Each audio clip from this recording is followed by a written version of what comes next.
Beep, beep, beep. Hello. What we got today for you? Well, welcome to the Court of the EDI Jester. Edinburgh. It's good body be Scotland. Edinburgh, right? Rape Crisis Centre. Okay. What's being revealed about that place is utterly extraordinary, but I've got for you today a tweet by Psych Girl 211. Okay. Dr. P, who I am pleased to say I have had the opportunity to talk to, and a tremendous individual. Right, okay. What's been tweeted here is that what they're calling Muriddlegate, I think the person's called Muriddle Wadwa, which is a bloke, right? It says here it's just become exponentially worse. Just to give you a bit of background, this guy is running a rape crisis centre in Edinburgh. And he's an absolute trans nutter, right? He told women who had been raped who didn't want to be seen by a man to reframe their trauma. So this is a gusset gripper, right? With no sense of morality whatsoever. It's completely deranged. That one statement alone is enough. Reframe. Oh, you've been raped, have you? Reframe your trauma. Go and see, Katie over there, who's 6'2", right? And dressed as a bloke. That he thinks that's okay. This is a man, right? And it's now been revealed, it seems, that Wadwa has no clinical qualifications. None. Now, a manager sometimes doesn't have the clinical qualifications of somebody who would be doing a service. So that in itself isn't unusual. But it's certainly a problem when you're lying about who you are. He has, wait for it, the following. He's got an MSc in the Management of Training and Development from the University of Edinburgh. I can tell you, as an expert in training and development, right, which I am, that under no circumstances does that in any way make me fit to understand what a rape crisis centre is, or what it should be, how it should be run, even and especially if I was pretending to be a woman called Barina. Right? He also has a BA in English Literature from the University of Pune and a diploma in Hotel Management and Catering Technology from a place in India. Right? So this is a book reading cooking trainer. Right? What's he doing? What's he doing being in a... Just sod off, man. You're not welcome there. You're not wanted. Go away.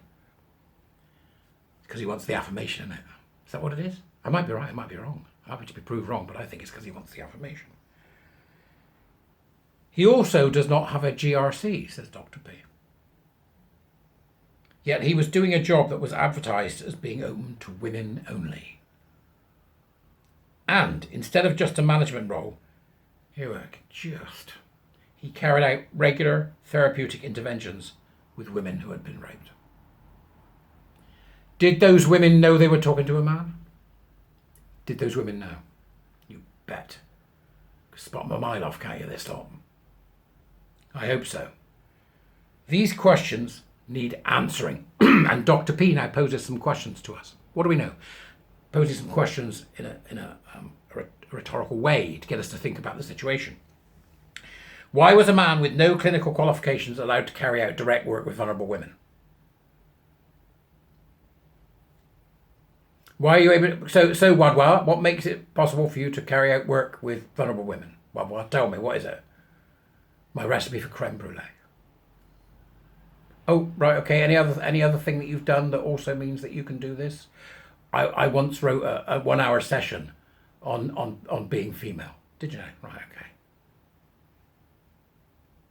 Number 2, did the woman seeing Wadwa know he had no clinical qualifications? If not, has a crime been committed? That's a good question, right? That's a good question. Not that the Scottish police will do anything about it. Did Edinburgh Rape Crisis Centre employ him and allow him to carry out counselling whilst knowing he was not qualified to do so? Did Maggie Chapman, if there's anybody I despise right now, it's Maggie bloody Chapman, and those on the interview panel, Maggie Chapman was on the interview panel. Oh, colour me surprised. Which one do you want, Maggie? bloke in a dress. Who? That one. What do you mean? Why do you want him? Because he's a bloke in a dress. Maggie Chapman and those on the interview panel know Wadwell would be carrying out clinical work when he was appointed. Did they know? Did they know he didn't have a GRC and was still therefore legally a man? In which case, if he applied for a women-only position and it was on the advertisement as a women-only position, he's committed fraud, surely. Isn't that getting a pecuniary advantage by deception? I love that word, pecuniary. A pecuniary advantage by deception. It ought to be an animal, a pecuniary. Something that hoards nuts, right? Because we've got one here. Wadwell's total unsuitability for this role, besides the fact that he is a man, is shown by his saying it's important to keep it fun. That's what he said. It's important to keep it fun. He thinks he's cheering these women up. It's just beyond just, I can't get. You've been raped? Hang on a minute, this is a good one. Hang on a minute, there was a bishop, right? He thinks it's about cheering these women up. Yep, this isn't empathy. This is sympathy. The man's not suitable for the job. He thinks he's cheering people up. This is not how trauma is treated, reminds us Dr. P. The therapeutic goal of trauma therapy is to help someone process the emotions, memories, and the re-experiencing of the event, and to prevent them from continuing to adversely affect their daily lives. In other words, it is an environment of healing from a direct assault. And Wadwell thinks it's important to keep it fun. Only someone with absolutely no idea about what they are doing would say that. Maybe that's why Wadwell allegedly asked women if they had orgasmed during their attack. Maybe that was a fun bit for them. Did he actually do that? I just beyond the pale. By the very fact that Wadwell was not clinically qualified in any way, he could have caused further injury to the women seen by him. Because, number one, they were being forced to participate in his lie that he is a woman. Remember, these are rape victims. He had no therapeutic training. So what was he doing in the sessions in the first place? Was he just about asking random questions about their attacks and thereby reactivating their trauma? And number three, without training in how to de-intensify and reframe the reactivated emotions, Wadwell could have left these women open and in a very dangerous emotional state.